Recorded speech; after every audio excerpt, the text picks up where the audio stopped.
right. Hello, everyone. Welcome to the virtual Packwalker Summit. My name is Rachel Martinez.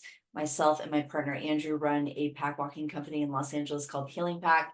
We put together this free lecture series to help connect you with some of the best businesses, best minds in the business, people that we really respect, that hold the standard high. I have the pleasure of introducing tonight Ailleen. She's someone that I've known for a long time. We have had the coincidence of having some of the same mentors. We have thrived in spite of it. She's here tonight to share some of her secrets, some of her insights. Can't wait to hear what Ailleen has to share. Without further ado, I'm going to hand it on over to you, Ailleen. Let's see. Make sure you can unmute yourself here. Now I had myself muted. Am I unmuted now? You're unmuted now. Take it away. I'm using my podcast mic and it makes me feel like I'm in outer space. But anyways, I'll go ahead and get started. Rachel, I think you are amazing for putting this together. Let me just start by saying that it's been wonderful to watch everybody and listen to everybody's stories. And community has been like the theme of everything that's so important to me recently. And so this definitely helps me feel like I'm a part of a bigger community. And that's amazing. So thank you. But yeah, my name is Ailleen and I own Baby Pack Leader, formerly Dogs of Scottsdale. And I'll give you a little bit of background on myself. I got into training dogs after my dog and I participated in an episode of Caesar 911. Titan was selected to go to the ranch and be rehabilitated. But Caesar was traveling a lot and that work was subcontracted out to Lynn Bokey.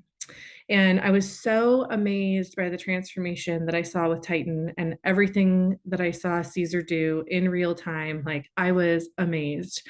And I knew that there's no gimmicks and I wanted to learn. So I refinanced my house and I quit my job and I learned about dogs full time.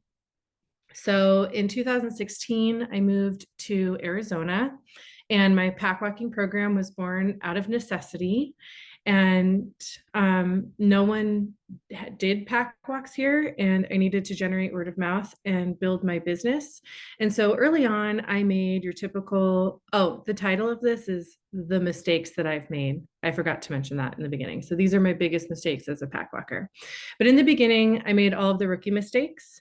I had too big of a service area. I was accommodating other people's schedules instead of creating my own. I was doing like 6 to 8 mile hikes 5 days a week, and in general, just not taking very good care of myself. And all of that ended when I made a poor distance judgment. And I was working with a boxer puppy. He was jumping up and down. I reached in to grab his collar, and as I reached in, his mouth came down and it collided with the top of my hand. And I didn't think it was a big deal because it wasn't a dog bite. It didn't even bleed. I just went to urgent care at the behest of my mother and I got a antibiotic shot and they sent me home with some pain medication and said, "You're fine." And by the next evening, I was being admitted to the hospital with a terrible infection in my radial nerve. And I had to have 2 hand surgeries in 6 days to save basically my right arm.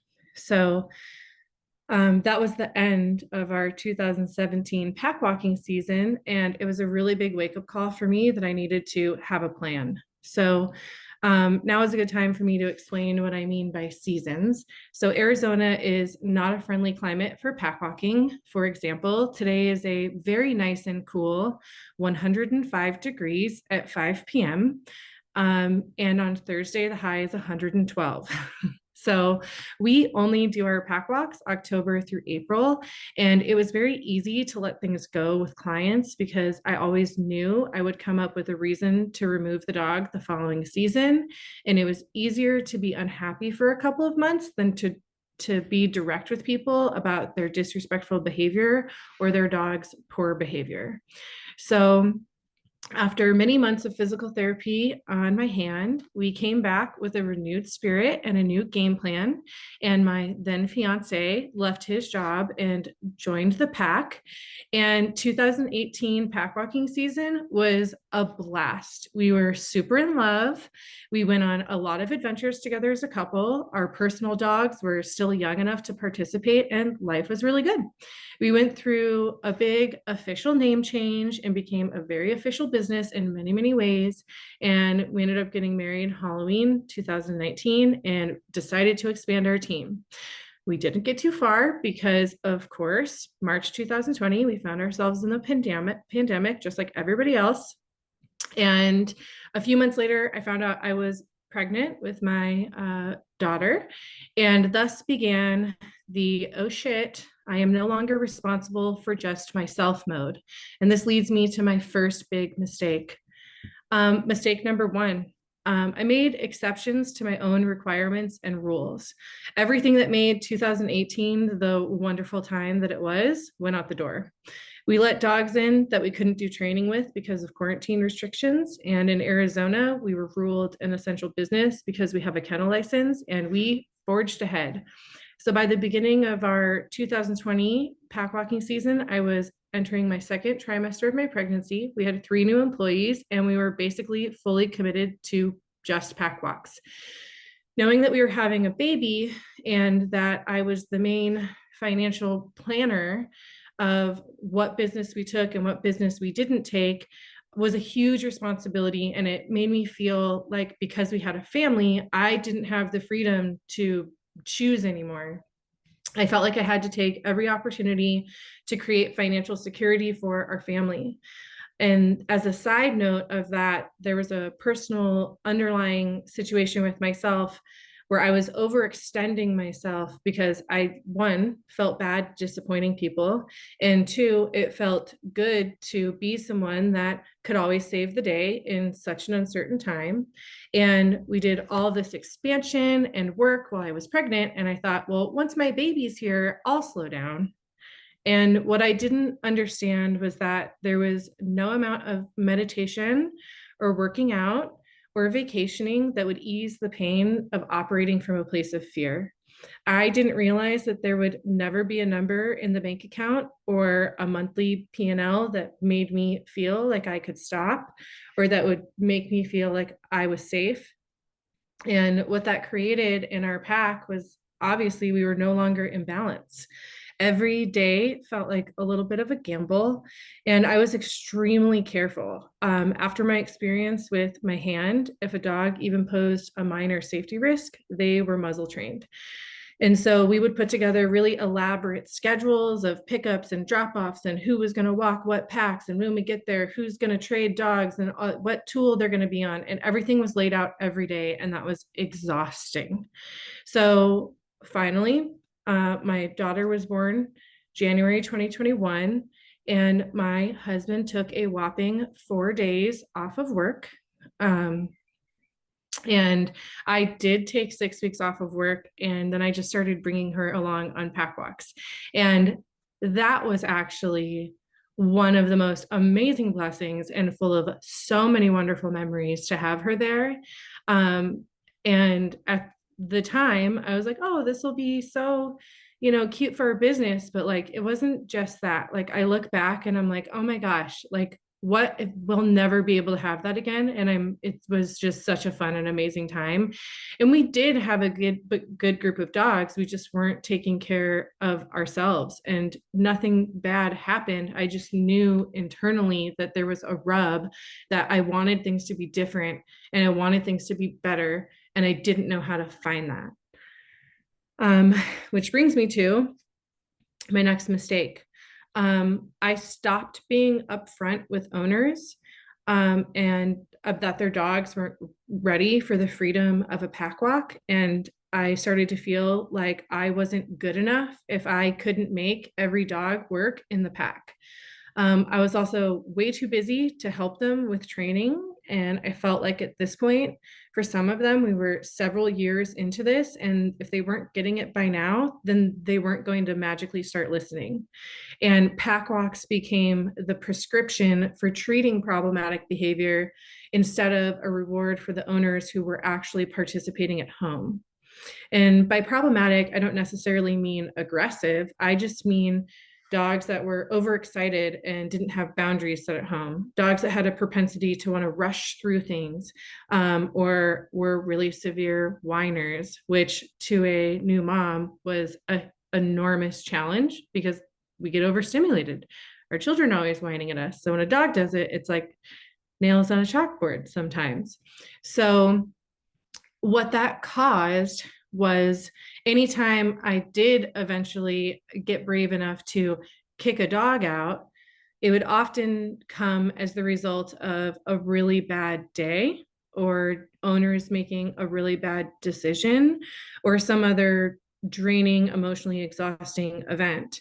And so basically, it was only ever happening if I felt out of control or super disrespected. And so while I always made sure that I had done everything in every situation to keep every dog safe and to protect our business and operate with integrity, my heart was hurting every time clients crossed a line and I conceded. It was a direct wound to myself. And I think they call that like death by 1,000 cuts, is what it felt like. Like there wasn't any one huge thing. It just was to live with it daily, that I allowed certain things to happen. That felt horrible to go to sleep at night like that. Which leads me to my last big mistake. This is all of a sudden feeling so short. I'm sorry. um, my last big mistake was that I sat on the outskirts of my community.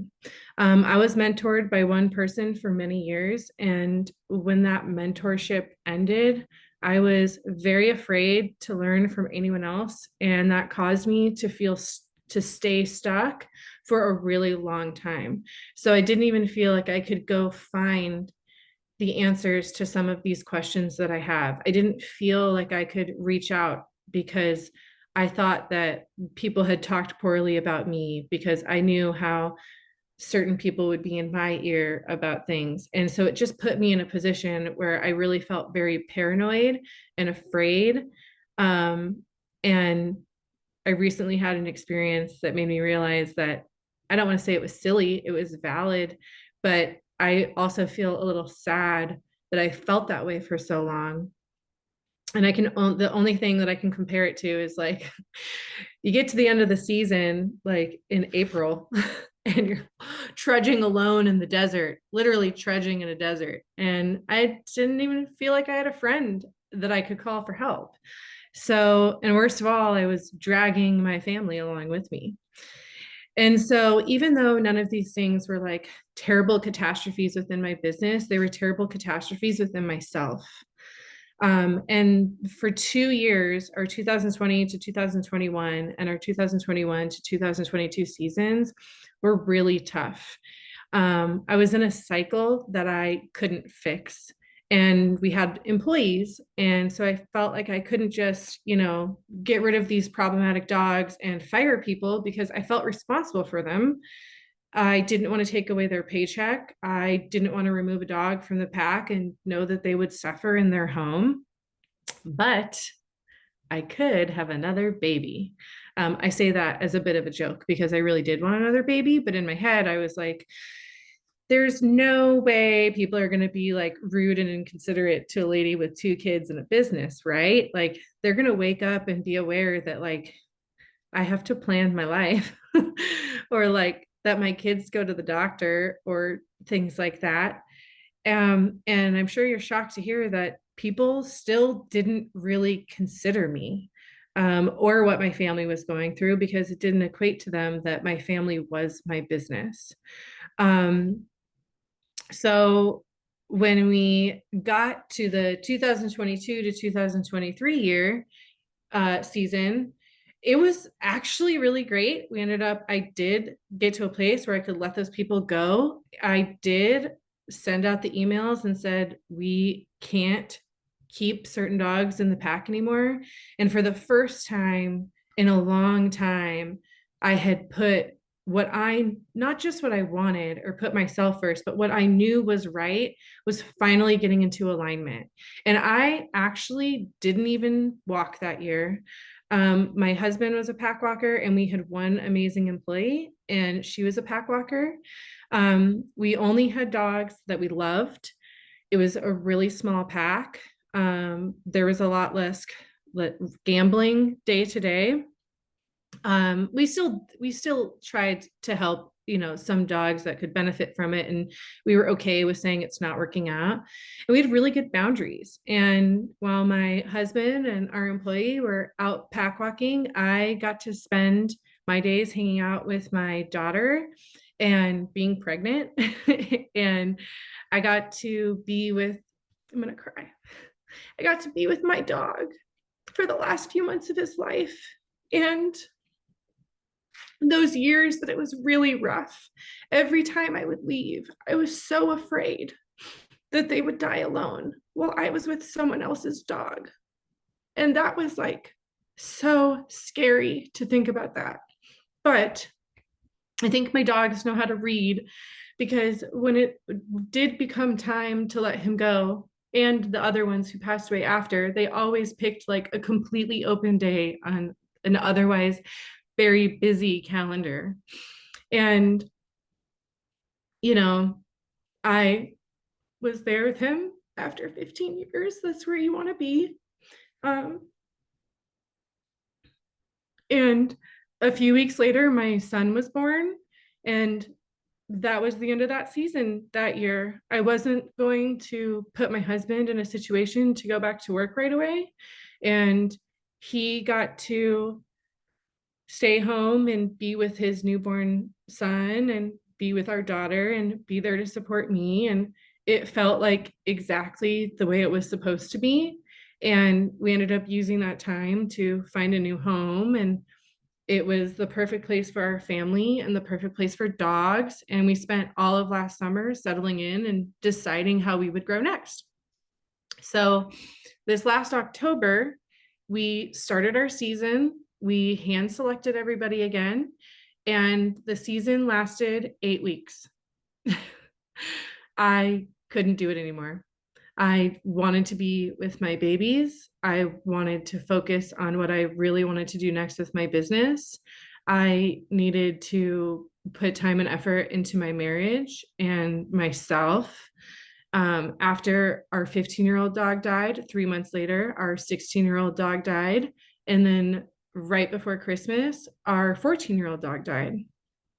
And that was like a lot of grief in a very short amount of time, even though they had very long and wonderful lives. And I just made the decision that I have a 3-year-old and a now 1-year-old that need a happy and healthy mom. So I started seeking out workshops and really putting myself in a place that felt vulnerable. And one of my favorite workshops I did was with Art Ortiz from Dog Fit Dallas, his Better Because of My Dog workshop. And he combined owners and professionals, and we met twice a week. So there was something to look forward for myself, and there was a lot of accountability within that group.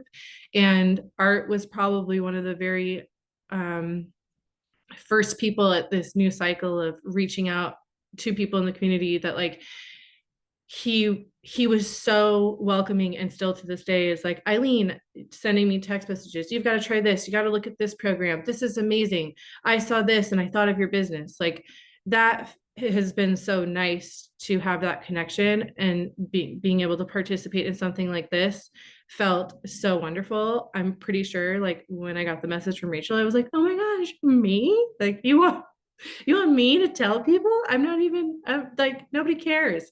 But it feels really good to know that I like to share from a place of honesty with people. Like, I am not the best at this. I am not the cool guy. And I am constantly telling people everything that I do wrong, because I want them to know that like it is really hard and it's a lot of work, and it's a lot of personal work. So at the end of all of this, in summation to where I am now, I have learned and accepted one very important thing about myself, and it is that it is not my purpose in life to save dogs or help people.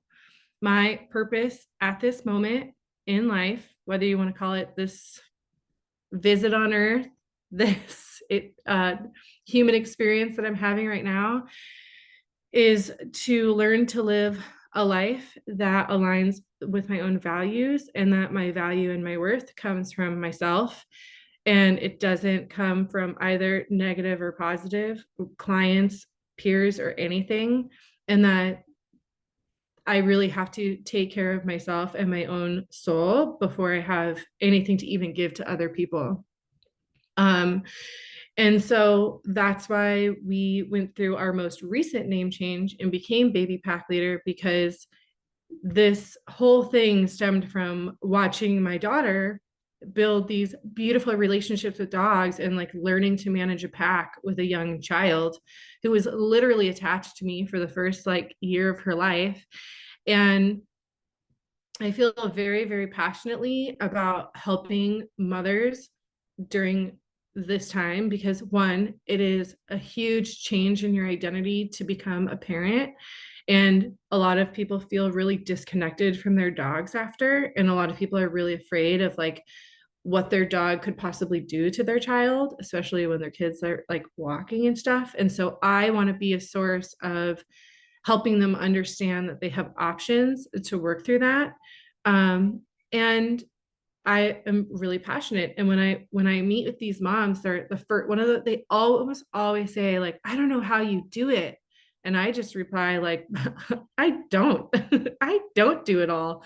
Like, if you knew the number of people who are waiting for me to answer, like I try to keep up, but I am also perfectly honest with them that I am an imperfect human. And people, that since I have been willing to say it, it has also been met with a lot of grace from the people around me. And so I think it's important to give people a chance to share that grace with me, instead of, always being the one to solve things right away first. So something that I know for sure about myself is that I will always walk packs of dogs in one way or another, whether they're my personal pets or our board and train dogs or boarding dogs. But I don't know that I will continue to offer a pack walk program. I don't know what's going to happen in this upcoming season, but I also know that I don't have to decide right in this very moment. And as much as I would love to bring it back, I just don't know that I see that fitting in right now.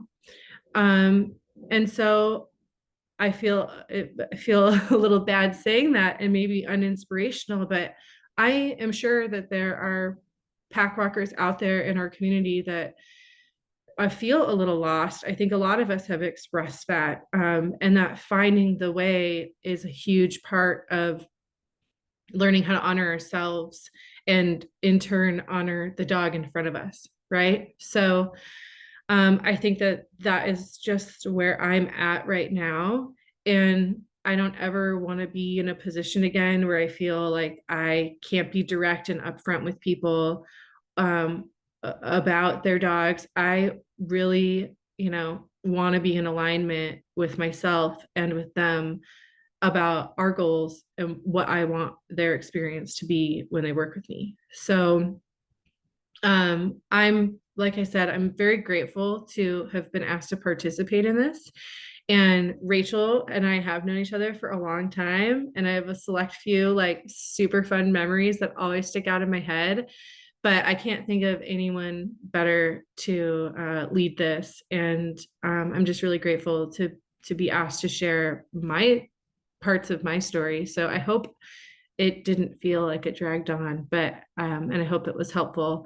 And just know that if you are struggling with where you're at in your pack, like, we've all shared our struggles here, and I hope you know that personally you can reach out to me, and I'd be happy to share any experiences or anything that can help. So, you don't have to have a negative pack. Like, you can sure, like, have, I've never had a dog get like horrifically injured, or like I myself got horrifically injured one time, but like, you don't have to have really big mistakes, like glaring mistakes, to feel like you're not in alignment. And those little things that tug at you every day, you need to listen to them.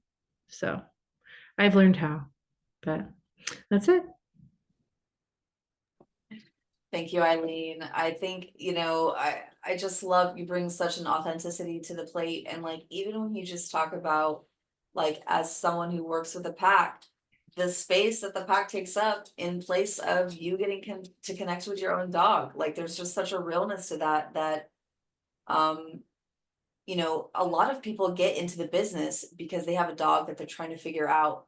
And like sometimes through all the moving parts and through all the wanting to do good with other dogs, our dogs are like the kids with the with cobbler shoes. Like they're the last to get the shoes, Sometimes our dogs are the last to get the things, and like the level of sacrifice that it actually takes to incorporate our own dogs into our things and to create space to have like outside fulfillment. Like I love that you just speak to um as you mentioned, like the little things, the little sacrifices that you make to have this career, and like what it takes to show up, like all the different parts and pieces that go into it. Yeah.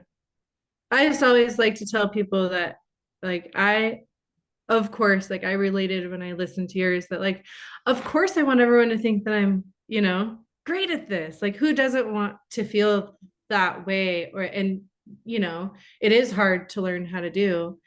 So, I just, even with this new venture in baby pack leader, I'm like, I make mistakes literally still every day. And like I said, they don't have to be dog fights. They don't have to be somebody getting bit or somebody getting hurt. It's just that feeling of like, ugh, like this is not what I want it to look like right now. And how do I stop the momentum and get back to why I wanted to do this?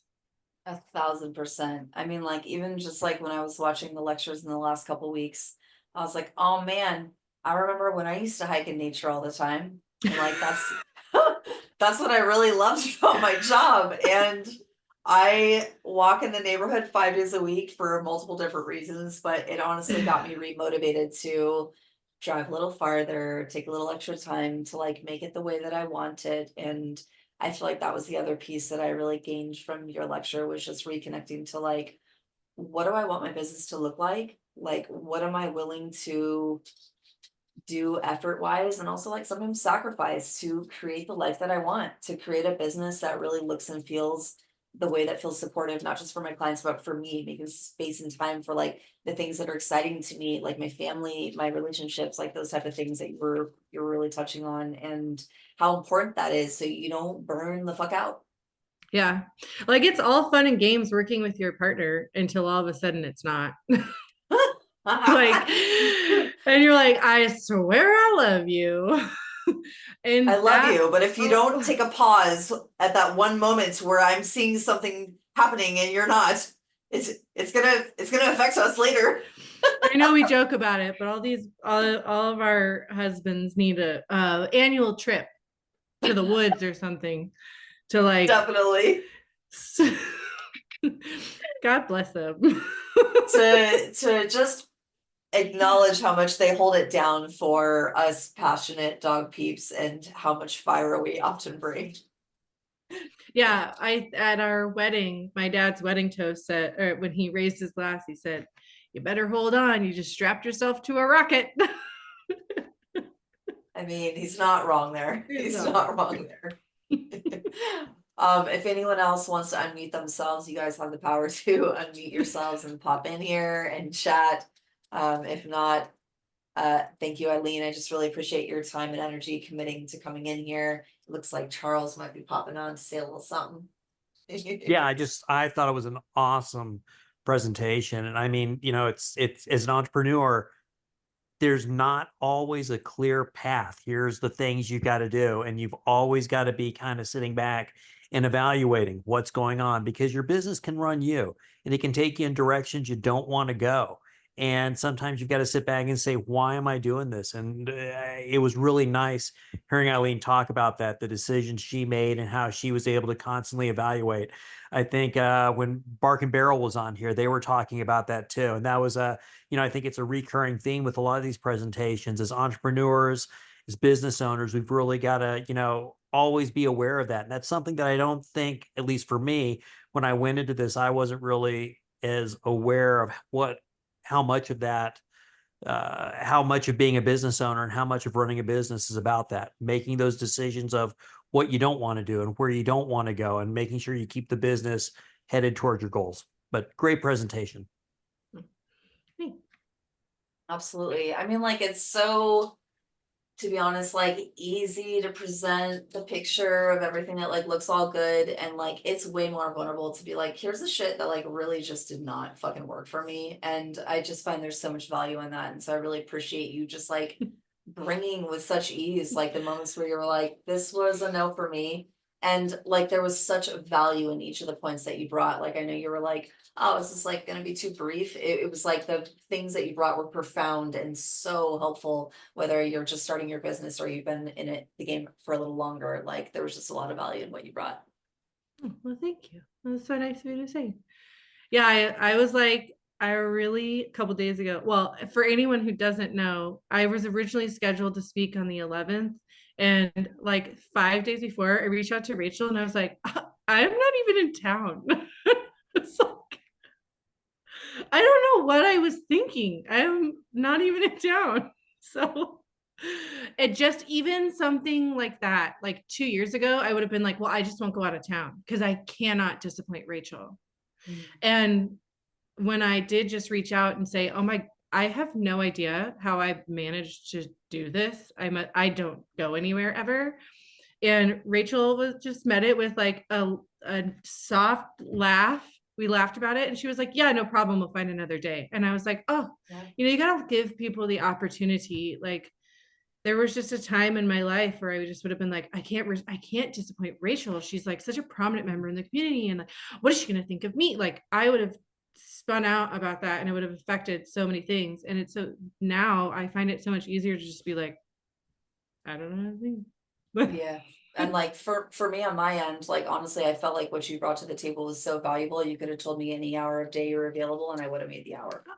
Aw. Because like I really wanted you to be a part of this and I think you shared so much amazing stuff. So it's really it's no skin off my back to show up and make a little bit of time for someone that I really respect. And again, I just feel like offer so much to our community. Oh, thanks, Rachel. Oh, Absolutely. what a great Tuesday. I And know, what the right? other funny part of this is I had to go to the dentist earlier and I had a moment when I was sitting in the chair where I was like, what if they have to numb my mouth and I have to do this thing? I was like, I'll do it. Like, I was like, no problem. But I had a moment where I was like, Amazing. they Well, didn't. It was fine. your commitment and your devotion is very obvious, and we love you for showing up even when you have all the things going on. I really appreciate you taking the time to make this lecture, and I think I can speak for everyone here in saying we're just very grateful that you gave us your time today. Yeah. Thanks for extending it for me. You're awesome. Absolutely amazing. Well, hope you all have a beautiful rest of your evening. Again, thanks to Ailleen. We love you. She's baby pack leader, has an amazing program. I've referred several of my clients over to that are very happy with what she has to offer. She offers a lot of insight about just being a parent and bringing a dog into the home. So if you want to check out more of her stuff, check out her page and get all the info. Thanks, Take Rachel. care, everyone. Absolutely. Bye. Bye.